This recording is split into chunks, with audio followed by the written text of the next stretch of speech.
Hello प्यारे बच्चों, देखिए स्टार ऑफ इंटर कॉलेज में ऑनलाइन क्लासेस चल रही हैं, एडमिशन भी चल रहे हैं। तो आप लोग जो आपके आसपास नए एडमिशन हैं 5 अगस्त से पहले एडमिशन करा लीजिए। और आप लोग कक्षा 10 पास करके कक्षा 11 में आए हैं तो कक्षा 11 की रजिस्ट्रेशन की डेट भी 5 अगस्त है। तो आप लोग 5 अगस्त से पहले कॉलेज में आकर के रजिस्ट्रेशन करा लीजिए, बहुत इंपॉर्टेंट है।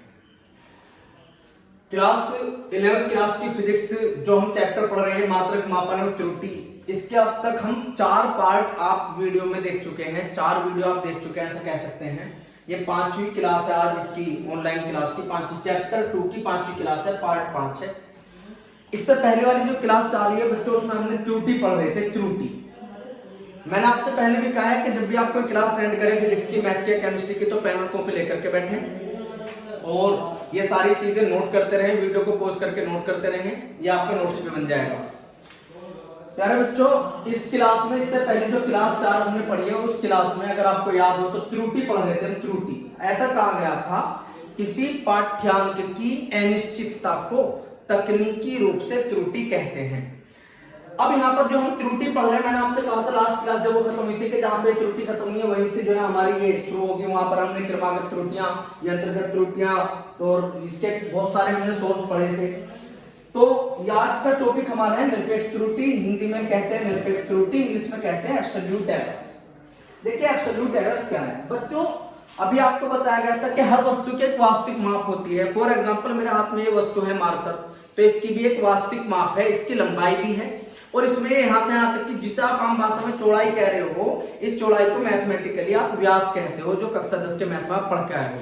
तो ये इसका व्यास भी है, ये इसकी लंबाई भी है और इसकी आकृति को हम बेलनाकार कहते हैं। तो ये मार्कर बेलनाकार है, ये इसकी लंबाई है जिसे आप ऊंचाई कह सकते हो, ये इसका व्यास है। तो इसके हर वस्तु की अपनी कुछ ना कुछ वास्तविक माप होती है। तो अगर इसकी वास्तविक माप कुछ है, सपोज कीजिए इसकी वास्तविक माप 6.2 इंच है। आई रिपीट, मैं कह रहा हूं इसकी वास्तविक माप 6.2 इंच है। अब कोई इसे नापना शुरू कर रहा है, नाप रहा है इसकी लंबाई को, और वो नाप करके इसकी लंबाई 6.2 से अन्य कुछ और बता रहा है या कुछ और नाप रहा है, तो हम कहते हैं कि वो इसके नापने में त्रुटि कर रहा है। त्रुटि का मतलब है गलती कर रहा है। अब ये वाली जो गलती निरपेक्ष त्रुटि है, ये कौन सी गलती है बच्चों? इसकी डेफिनेशन में कहा गया किसी वस्तु की वास्तविक माप तथा प्रेक्षित माप के अंतर को निरपेक्ष त्रुटि कहते हैं। आई रिपीट, किसी वस्तु की वास्तविक माप तथा प्रेक्षित माप के अंतर को निरपेक्ष त्रुटि कहते हैं। बच्चों दो चीजें मैं आपको समझा देता हूं, एक वास्तविक माप, एक प्रेक्षित माप। देखिए वास्तविक माप तो जो वस्तु की अपनी होती है, आपको शब्दों से अंदाजा लगता होगा कि वास्तविक माप का मतलब है जो वस्तु की अपनी माप है वो वास्तविक माप है। और प्रेक्षित माप का मतलब यह है कि जिस वस्तु को जो नाप रहा है, नाप करके जो वैल्यू बता रहा है, प्रयोग करके जो वैल्यू आ रही है, वो वैल्यू हमारी प्रेक्षित माप है। इन दोनों का अंतर निरपेक्ष त्रुटि कहलाता है। तो वास्तव में अगर हमें निरपेक्ष त्रुटि प्राप्त करनी है तो बड़ा इजी सा फॉर्मूला है। निरपेक्ष त्रुटि निकालने के लिए हमें प्रेक्षित माप में से वास्तविक माप को माइनस करना है, यानी कि प्रेक्षित माप और वास्तविक माप का अंतर माइनस करके निकलता है प्रेक्षित माप जो मापी गई है, वास्तविक माप जो वास्तव में है, इन दोनों का अंतर निरपेक्ष त्रुटि कहलाता है। सपोज कीजिए यहाँ पर ये जो लिखा मैं आपको समझाता हूँ ये वाला पॉइंट। सपोज कीजिए किसी वस्तु की वास्तविक माप a है, जो वास्तविक माप है किसी भी वस्तु की, हम मान के चल रहे हैं कि वास्तविक माप a है। ये मैं a मान रहा हूं, आप कुछ भी मान सकते हो, x y z आप कुछ भी मान सकते हो। तो ये वास्तविक माप तो बच्चों a हो गई। अब कोई जिससे जो नाप रहा है, नापने वाली माप क्या कहलाती है? प्रेक्षित माप। अब एक छात्र है, उसने इसकी कुछ माप अलग नापी, उसे हमने a1 मान लिया। दूसरा है उसे हमने a2 मान लिया, तीसरे ने मापी a3 मान लिया, चौथे ने मापी a4 मान लिया। तो ये जो मापने वाली माप है, जो प्रयोग करके मापी जा रही है, उन्हें हम कहते हैं क्या? प्रेक्षित माप। तो बच्चों ये प्रेक्षित माप है a1 a2 a3 a4। अब अगर हम इन प्रेक्षित मापों में से वास्तविक माप को माइनस कर दें तो माइनस करके जो वैल्यू हमें प्राप्त होगी वो वैल्यू हमारी निरपेक्ष त्रुटि कहलाएगी। तो बड़ा सिंपल सा है, वस्तु की निरपेक्ष त्रुटि वस्तु की वास्तविक माप और प्रेक्षित माप का अंतर होती है। आई रिपीट, निरपेक्ष त्रुटि निकालने के लिए हमें प्रेक्षित माप और वास्तविक माप का अंतर निकालना पड़ता है। और ये जरूरी नहीं है, इसमें यहाँ पर आप जो देख रहे हो इसमें एक माप a1 है जो मापी गई है, a2 है, a3 a4 4 है। जरूरी नहीं है चारों, 5 भी हो सकते हैं, 5 छात्र भी हो सकते हैं, 6 भी हो सकते हैं। ये जो माप आंकड़े आते हैं, इन आंकड़ों को, ये जो a1 a2 a3 आए इन्हें हम प्रेक्षण बोलते हैं। ये जो वैल्यू आई है a4, ये कुछ भी 5 6 7 कुछ भी आ सकती है, इन्हें बोलते हैं हम प्रेक्षण। तो ये जो प्रेक्षण आ रहे हैं A1, A2, A3, इनमें से अगर हम वास्तविक माप को घटा दें तो घटाने पर प्राप्त जो हमें मान होता है वो हमारा निरपेक्ष त्रुटि कहलाता है। ये 4 है, n तक हो सकते हैं, ये मैंने यहाँ पर n लिखा है, तो इसका मतलब ये है कि an यानी कि n नंबर तक भी हमारी निरपेक्ष त्रुटि हो सकती है, जिसे हम डेल्टा से दिखा रहे हैं। बच्चों ये वाले सिंबल डेल्टा है, ये हमारा A1 का मतलब है पहली माप में निरपेक्ष त्रुटि, डेल्टा A2 का मतलब है दूसरी माप में, डेल्टा A3 का मतलब है तीसरी माप में। आइए इसे जरा और एक्सप्लेन कर लेते हैं, एक एग्जांपल से समझ लेते हैं, आपको और समझ में आ जाएगा, बढ़िया समझ में आ जाएगा, आप बस ध्यान देते रहिए। देखिए एग्जांपल देखते हैं, एग्जांपल लिखा हुआ है एक बेलन की लंबाई 3.45 सेंटीमीटर है, 4 छात्र इसे क्रमशः 3.46 सेंटीमीटर, 3.47 सेंटीमीटर, 3.44 सेंटीमीटर, 3.43 सेंटीमीटर मापते हैं, इन मापों में निरपेक्ष त्रुटि ज्ञात करो। तो सवाल बड़ा सिंपल सा है, सवाल ये है कि एक बेलन की जो वास्तविक लंबाई है वो 3.45 सेंटीमीटर जो वास्तव में है, तो वास्तविक माप तो जिसे हम ए से दिखा रहे थे इधर, वो वास्तविक माप तो 3.45 है, ये तो है। अब जो इसे प्रेक्षण करके जो वैल्यू आ रही है, जो प्रेक्षण आ रहे हैं, वो एक का प्रेक्षण 3.44, एक का 3.47 आ, एक का 3.44 आ, एक का 3.43 आ, तो ये हमारी कौन सी माप हुई? ये प्रेक्षित मापें हुई, जिसे हमने एक को A1 माना, एक को A2 माना, एक को A3 माना, एक को A4 माना। तो ये जो हमारी मापें हैं ये हमारी प्रेक्षित माप है, जो वास्तविक माप है वो एक है। अब निरपेक्ष त्रुटि निकलती कैसे है बच्चों? निरपेक्ष त्रुटि निकालने के लिए हमने पढ़ा है प्रेक्षित माप माइनस वास्तविक माप, तो यहाँ पर भी मैंने लिखा है निरपेक्ष त्रुटि बराबर प्रेक्षित माप माइनस वास्तविक माप। अब प्रेक्षित माप हमारी पहली वाली A1 की, ये इधर से हमने लिया है A1 minus A1 minus A1 की वैल्यू यहाँ पे आप देखिए 3.46, ये 3.46 माइनस में A वास्तविक माप की वैल्यू 3.45, 3.46 में से 3.45 को माइनस करोगे 0.01 आएगा। तो ये जो आंसर 0.01 आया है, ये जो पहला छात्र था उसकी माप की निरपेक्ष त्रुटि है। पहले छात्र ने कितने की गलती करी?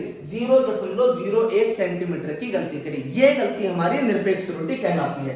अब अगर हम इसी का आधार पर दूसरे की देखते हैं तो ये डेल्टा A2 है, जो हम दूसरे वाली यहां से मैंने लिया डेल्टा A2 बराबर क्या सूत्र है? A2 माइनस A2 की वैल्यू यहाँ पर 3.47 है, तो 3.47 माइनस 3.45, तो 3.47 में से आप 3.45 को माइनस करेंगे तो 0.02 आएगा।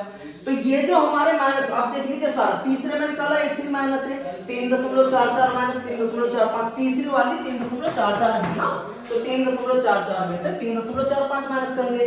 जब आप 3.44 में से 3.45 माइनस करोगे तो माइनस 0.01 आएगा। ऐसी चौथे में निकाला A4 माइनस 3.43 में से 3.45 माइनस करा, यहाँ भी माइनस करेंगे, ये भी माइनस 0.02 आएगा। तो ये जो हमारे आंसर आ रहे हैं बच्चों, ये जो वैल्यू है यही वैल्यू हमारी कहलाती है निरपेक्ष त्रुटियां। तो उम्मीद है आपको निरपेक्ष त्रुटि समझ में आ गई होगी। कोई अगर इसमें प्रॉब्लम आती है तो आप मुझे ऐप, जो आप स्टार पॉइंट और पुलिस की ऐप यूज कर रहे हो, उस पर क्वेरी करके मुझसे पूछ सकते हो। तो प्रेक्षित माप बड़ा वो निरपेक्ष त्रुटि निकालने का काम बड़ा आसान है। अगर हम वास्तविक माप और प्रेक्षित माप का अंतर निकाल लें तो उनका जो अंतर निकल के आएगा वही अंतर हमारा निरपेक्ष त्रुटि कहलाएगा। इस तरह से हम इस एग्जाम्पल को कर सकते हैं। तो ये 4 वैल्यू है बच्चों। मैं आपको इसको इसमें एक चीज और दिखाता हूँ। अगर आप ध्यान से देखें तो यहाँ पर जो आंसर आए हैं, पहली माप में निरपेक्ष त्रुटि 0.01 आई, दूसरी माप में निरपेक्ष त्रुटि 0.02 आई, तीसरी माप में निरपेक्ष त्रुटि -0.01 आई, चौथे में ये आई है। अगर आप इसे ध्यान से देखो तो आपको दिख रहा होगा कि 2 निरपेक्ष त्रुटियां तो है प्लस की और 2 है माइनस की। मैं आपको ये समझा सकता हूं कि निरपेक्ष त्रुटि प्लस की भी हो सकती है और माइनस की भी हो सकती है। आई रिपीट, निरपेक्ष त्रुटि प्लस की भी हो सकती है और माइनस की भी हो सकती है। अब हम इसे समझ कैसे सकते हैं? देखिए, मैं कह रहा हूं कि भैया किसी वस्तु की लंबाई 3.4 फुट है या 3.4 मीटर है। बच्चों, किसी वस्तु की लंबाई कितनी है? 3.4 मीटर है। ये वास्तविक लंबाई है जिसे हम किससे दिखा रहे हैं? ए से। समझ लीजिए। अब एक छात्र ए है, ए द्वारा मापा गया, ए द्वारा मापी गई लंबाई, ए कहता है कि जी लंबाई मेरे द्वारा मापी गई 3.5 मीटर। एक बी है, बी द्वारा मापी गई लंबाई, बच्चों समझ में आ जाएगा। देखिए, बी द्वारा मापी गई लंबाई वो कहता है 3.3 मीटर। तो बच्चों अगर आप ध्यान से देखो तो ए तो कहता है 3.5 मीटर, बी कहता है 3.3 मीटर, वास्तविक कितने है 3.4 मीटर। तो 3.4 तो ना ए बता रहा है ना बी बता रहा है, तो हम ये कह सकते हैं कि ना तो ए सही है ना बी सही है, या यहां पर इस टॉपिक के अनुसार हम कह सकते हैं कि ए भी त्रुटि कर रहा है और बी भी त्रुटि कर रहा है। तो इन मापों में ए भी त्रुटि कर रहा है और बी भी त्रुटि कर रहा है, गलती कर रहा है। अब 3.4 वास्तविक थी, एक ही गलती अगर आप निकालोगे तो आप कह सकते हो 3.5 यानी कि 1 पॉइंट ज्यादा बता रहा है। इसकी गलती निकालोगे 3.3 है तो ये 1 पॉइंट कम बता रहा है। तो अब आपको ये समझ में आ रहा होगा कि ए की त्रुटि, ए की माप में अगर हम निरपेक्ष त्रुटि निकालें इसी फॉर्मूले से जो आपके पास में बोर्ड पे है, तो कैसे निकालोगे आप? क्या फॉर्मूला है? प्रेक्षित माप माइनस वास्तविक माप। प्रेक्षित माप है 3.5, वास्तविक माप है 3.4, घटाओगे तो 0.1 आ जाएगा। अगर आप बी के माप में निरपेक्ष त्रुटि निकालोगे तो फॉर्मूला यही है, प्रेक्षित माप माइनस वास्तविक माप। प्रेक्षित माप बी के है 3.3 और वास्तविक है 3.4, ये माइनस 0.01 आएगा।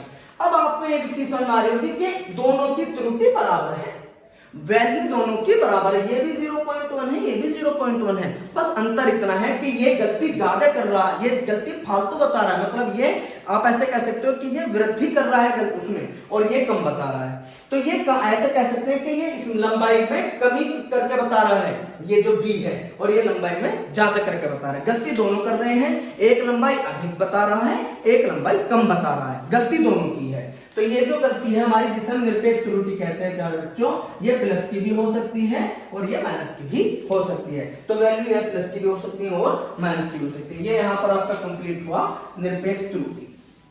इसमें मैं आपको एक चीज और बताता हूं, आप उस पर भी ध्यान दे लीजिएगा, आपको समझ में तो आ गया। इस तरह के एग्जाम्पल बुक में है, दस के देख सकते हैं। एक आता है औसत निरपेक्ष त्रुटि, इसी में निरपेक्ष त्रुटि में ही आता है औसत निरपेक्ष त्रुटि। बच्चों आप 10वीं क्लास पास करके 11वीं क्लास में आए हो तो 10वीं क्लास का मैथ आपने पढ़ा होगा, और 10वीं क्लास का मैथ जब आपने पढ़ा होगा तो आपने देखा होगा एक चैप्टर था जिसमें हम समांतर माध्य पढ़ते थे मैथ में। समांतर माध्य का दूसरा नाम औसत होता है। औसत समांतर माध्य में आपका अध्यात्म मैथ में आप कहते थे पदों का योग बटे पदों की संख्या, पदों का योग बटे पदों की संख्या। जैसे आप 10वीं क्लास में मैथ में से पढ़ते थे एक संख्या 2 है, एक 5 है, एक 7 है, एक 8 है, ये कुछ संख्या है। अब इन संख्याओं का हमें औसत निकालना है, औसत को वहां पर हम कहते थे माध्य। तो क्या करते थे आप? पदों का योग, पहले सारों को जोड़ते थे, 2 + 5 + 7 + 8, याद आ रहा होगा आपको। और पट्टे में इनकी जितनी संख्या है 1 2 3 4 से भाग कर देते थे। जब हम इसे सोल्व करेंगे तो ये आ जाएगा 8 7 15 5 20 2 22 और बट्टे में 4 से कट जाएगा, 4 × 20 4 × 20, तो कितना आ जाएगा 5.5। तो ये औसत कैसे निकलता था? जितनी भी हम पदों में औसत निकालने, जितने पदों का औसत निकाल रहे हैं उन सबको जोड़ो और उनकी संख्या से भाग करो। तो यहाँ पर औसत निरपेक्ष त्रुटि कैसे निकलेगी? ये इस एग्जांपल में देखिए आप, इस एग्जांपल में कितनी निरपेक्ष त्रुटि आई है? 4। एक को माना हमने ΔA1, आपको बढ़िया लग रहा होगा। एक को माना हमने ΔA2, एक को माना हमने ΔA3, एक को माना हमने ΔA4। ये रहा। अब अगर इसकी हम निरपेक्ष त्रुटि निकालनी है तो चारों को जोड़ करके 4 से भाग कर देंगे, चारों को जोड़ करके 4 से भाग कर देंगे। अगर 5 होती तो 5 को जोड़ करके 5 से भाग कर देते। तो ये जो है ये इस एग्जांपल का लिए है। अगर किसी सवाल में 5 निरपेक्ष त्रुटि होती तो 5 को जोड़कर 5 से भाग करते, 6 होती तो 6 को जोड़कर 6 से भाग करते। अगर आप देखें यहाँ पर सोल्व करेंगे, ΔA1 की वैल्यू 0.01, ΔA2 की वैल्यू 0.02, ΔA3 की वैल्यू -0.01 है, प्लस ΔA4 की वैल्यू -0.02 है। आपको एक चीज दिख रही होगी बच्चों, मैं माइनस मुंह से बोल रहा हूं लेकिन लगा नहीं रहा हूं। तो ये जो हम इसमें औसत निरपेक्ष त्रुटि लेते हैं, इनमें अगर कोई निरपेक्ष त्रुटि हमारी माइनस की होती है तो हम उसका चिन्ह नहीं लगाते, क्योंकि मैंने आपको ये बताया कि ये जो माइनस की त्रुटि आती है ये त्रुटि हमें कमी को दर्शाती है, कि ये जिस माप को माप रहा है उस माप को ये कम बता रहा है। तो अगर हम औसत निकालेंगे तो इनके केवल मैग्नीट्यूड, परिमाण, और परिमाण हमेशा जो होता है वो प्लस का ही होता है। तो आप ये बात ध्यान से कर लीजिए कि निरपेक्ष त्रुटियां तो माइनस की हो सकती हैं, लेकिन जब हम औसत निरपेक्ष त्रुटि निकालेंगे तो हमने सारी वैल्यू प्लस की ही लेंगे। 1 2 3 4 से भाग। आप इसे सोल्व कर लो, 2 1 3 2 5 1 6, तो ये 0.06 जाएगा और बट्टे में हो जाएगा 4 से इसे भाग कर लेना, 4 से भाग कर सकते हो आप, 0 4 1 4 4 5 0.015 आ जाएगा। ये जो 0.015 है ये कहलाएगा हमारा औसत निरपेक्ष त्रुटि। तो हम निरपेक्ष त्रुटियां भी निकाल सकते हैं और औसत निरपेक्ष त्रुटि भी निकाल सकते हैं। यहां पर हमारा टॉपिक कंप्लीट होता है प्यारे बच्चों, निरपेक्ष त्रुटि। उसके बाद में इससे अगली वाली जो इससे दूसरा अगला टॉपिक आता है वो आता है सापेक्ष या भिन्नात्मक त्रुटि। इसके अगला टॉपिक आता है बच्चों सापेक्ष या भिन्नात्मक त्रुटि। 1 मिनट में हो जाएगा, आप बैठे रहें समझते रहें। इसके नंबर 2 पर इसके बाद में आता है सापेक्ष त्रुटि या इसका दूसरा नाम है भिन्नात्मक त्रुटि। सापेक्ष त्रुटि या भिन्नात्मक त्रुटि। प्यारे बच्चों इंग्लिश में कहते हैं रिलेटिव एरर, इंग्लिश में कहते हैं रिलेटिव एरर। भिन्नात्मक त्रुटि या सापेक्ष त्रुटि इंग्लिश में कहते हैं रिलेटिव एरर। अब ये क्या है, देखिए अभी हमने निकाली है, लास्ट में हमने निकाली है औसत निरपेक्ष त्रुटि। उसी सवाल से अगर हम जुड़ी बात करें औसत निरपेक्ष त्रुटि, अगर हम औसत निरपेक्ष त्रुटि को भाग कर दें किससे, वास्तविक माप से, वास्तविक माप से, तो औसत निरपेक्ष त्रुटि को वास्तविक माप से भाग करने पर जो प्राप्त होगा वो कहलाएगा हमारा सापेक्ष त्रुटि या भिन्नात्मक त्रुटि। तो अगर बच्चों हमें सापेक्ष त्रुटि या भिन्नात्मक त्रुटि निकालनी है तो उसके लिए भी पहले हमें औसत निरपेक्ष त्रुटि निकालनी पड़ेगी, जो अभी हमने निकाली है, जिसे हम शॉर्ट में किससे दिखा रहे थे, डेल्टा ए से, और वास्तविक में आपको किससे दिखा रहे थे, ऐसे। तो ये हमारा क्या बन जाएगा, सापेक्ष त्रुटि। तो हम डिफाइन कैसे कर सकते हैं, देखिए बटे को आप 10वीं क्लास से अनुपात कहते हुए हो, तो डेफिनेशन में कह सकते हो औसत निरपेक्ष त्रुटि, औसत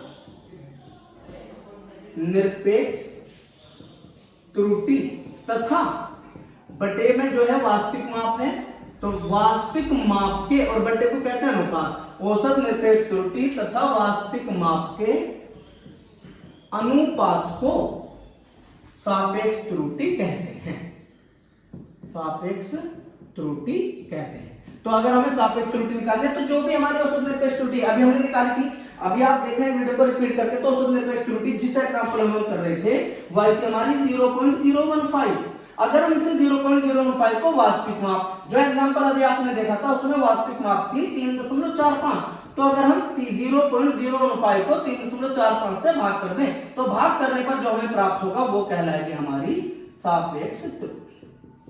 इसके क्वेश्चन हम अगली क्लास में करेंगे। अभी एक त्रुटि और रह गई है प्रतिशत त्रुटि, वो अगली क्लास में समझेंगे। आज की क्लास इतने रहने देते हैं। Thank you.